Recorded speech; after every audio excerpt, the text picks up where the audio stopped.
4 bulan terakhir ini, setelah selesai tugas di Jakarta, kami banyak berkeliling. Tugas di Jakarta itu, Beb Salim secara resmi namanya gubernur, prakteknya tahanan kota.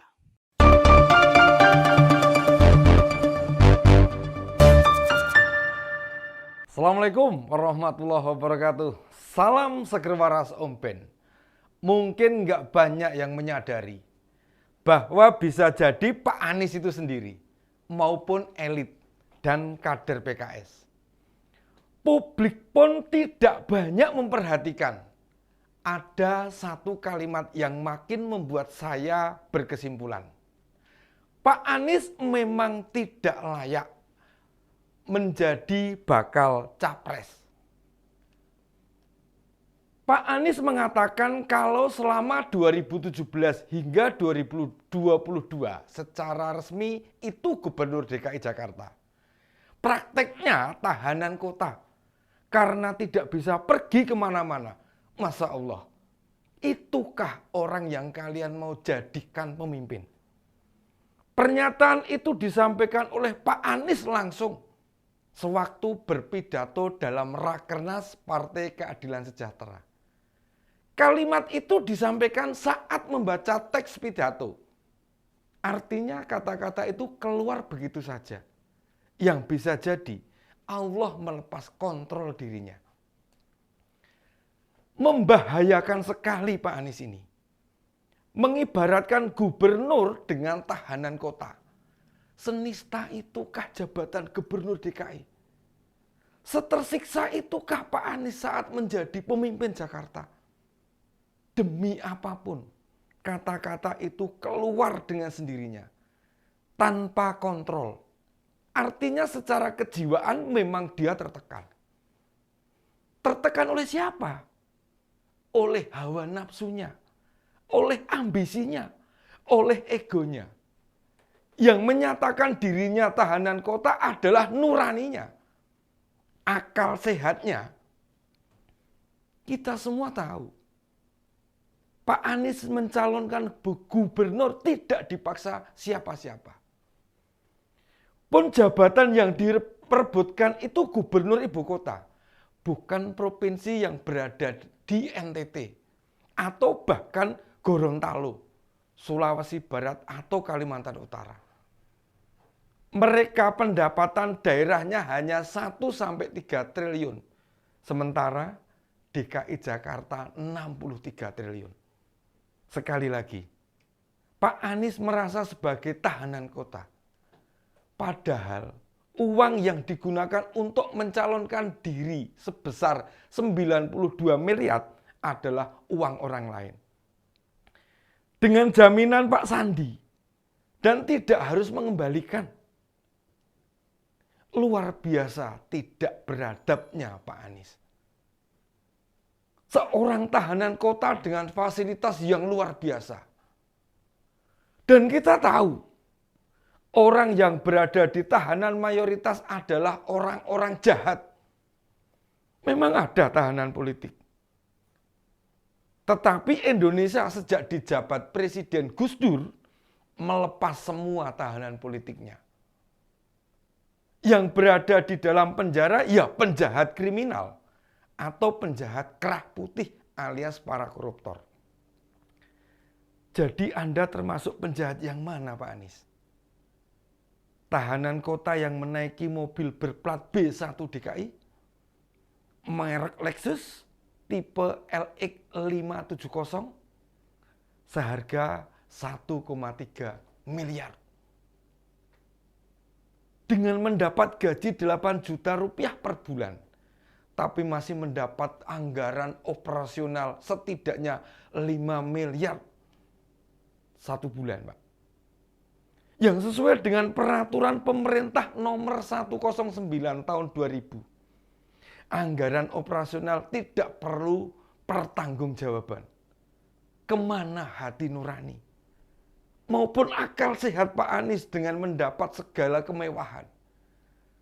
Tapi dimaknainya sebagai tahanan kota. Wahai para parpol anggota koalisi perubahan. Inikah orang kalian gadang-gadang bakal menjadi calon presiden? Bagaimana kondisi kekayaan Pak Anies ketika awal menjabat sebagai gubernur? Total kekayaan 5,6 miliar rupiah. Di antara kekayaan yang dimiliki yakni 2 tanah dan bangunan yang berada di Jakarta Selatan. Mau tahu berapa kekayaan menjelang akhir jabatannya? Berdasarkan laporan pejabat negara bulan Maret tahun 2022, tercatat di LHKPN, kekayaan Pak Anies mencapai 10,9 miliar. Bedanya saat awal menjabat hanya punya 2 lokasi tanah dan bangunan. Tahun 2021 kepemilikan tanahnya bertambah di 4 lokasi. Yang salah satunya warisan dan 1 lokasi di Sleman dari hibah. Sebenarnya jumlah kekayaannya lebih dari itu. Hanya ada catatan hutang, bukan 92 miliar loh, melainkan 7 miliar. Kalau di logika secara awam, dalam 5 tahun bertambah 5 miliar rupiah tentu normal. Sebab pertambahan ini biasanya berasal dari harga tanah yang mengalami kenaikan. Kita tahu Pak Anies itu seorang muslim. Dan menyandarkan jabatan sebagai tahanan, itu padanan yang tidak tepat. Masih banyak padanan-padanan yang tidak berkonotasi negatif. Kenapa dipadankan dengan sebagai tahanan? Mau saya kasih contoh padanan yang lebih tepat. Bisa diibaratkan pangeran kerajaan, artis ternama, putra bangsawan, dan padanan sejenis lainnya. Artinya seorang pangeran, artis, atau anak bangsawan kan tetap harus melakukan aktivitas dengan segala kemewahan yang ada pada dirinya. Lalu, jika dipadankan dengan tahanan, sebutkan dong, tahanan apa yang berpendapatan miliaran rupiah per bulan itu? Tahanan apa yang mendapat kendaraan dinas? Tahanan apa yang mendapatkan rumah dinas? Bakal capres macam apa begini nih? Akhirnya semua jadi terungkap.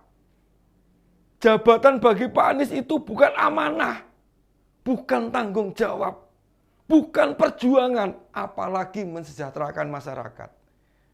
Dengan pengakuan ini bisa dikatakan jabatan bagi dirinya itu siksaan maupun hukuman. Narasi ini pantas kita kabarkan pada banyak orang, terutama orang-orang yang merasa simpati pada Pak Anies.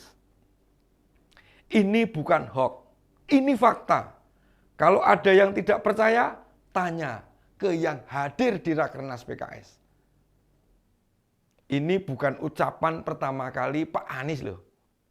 Pada awal Oktober 2021, saat masih menjabat gubernur, hal serupa juga disampaikan. Malah pada acara workshop PAN di Bali. Silahkan kader PAN yang hadir memberikan kesaksian. Moderatornya Mbak Sita Anjani, putrinya Pak Zulkifli Hasan. Masih ingat salah satu dialognya? Masih ingat kan Mbak? Workshop dihadiri tidak hanya dari jajaran DPP, termasuk Ketua Umum Pak Zulkifli Hasan. Para Ketua DPW, Ketua DPD, termasuk wakil rakyat dan pejabat eksekutif yang berasal dari partai Matahari Terbit itu. Kalimat tahanan kota disampaikan bahkan di 3 menit pertama presentasinya. Pak Anies ini sudah dideklarasikan sejak Oktober 2022, tetapi sama sekali tidak terlihat kemajuan dari koalisi partai yang mendukungnya. Pak Anies juga hingga sekarang tidak pernah menyampaikan gagasan tentang masa depan Indonesia atau dibawa kemana. Lah, rakyat itu kan punya bayangan. Indonesia di masa depan akan bagaimana kalau Pak Anies tidak menawarkan apapun. Ya tidak akan ada pengikutnya. Kita mau naik bis itu karena tujuannya kan sesuai dengan tujuan kita. Kalau beda arah, buat apa mau ikut? Ini hari terakhir di bulan Februari. Bulan yang sempat disebut-sebut sebagai waktu deklarasi koalisi perubahan.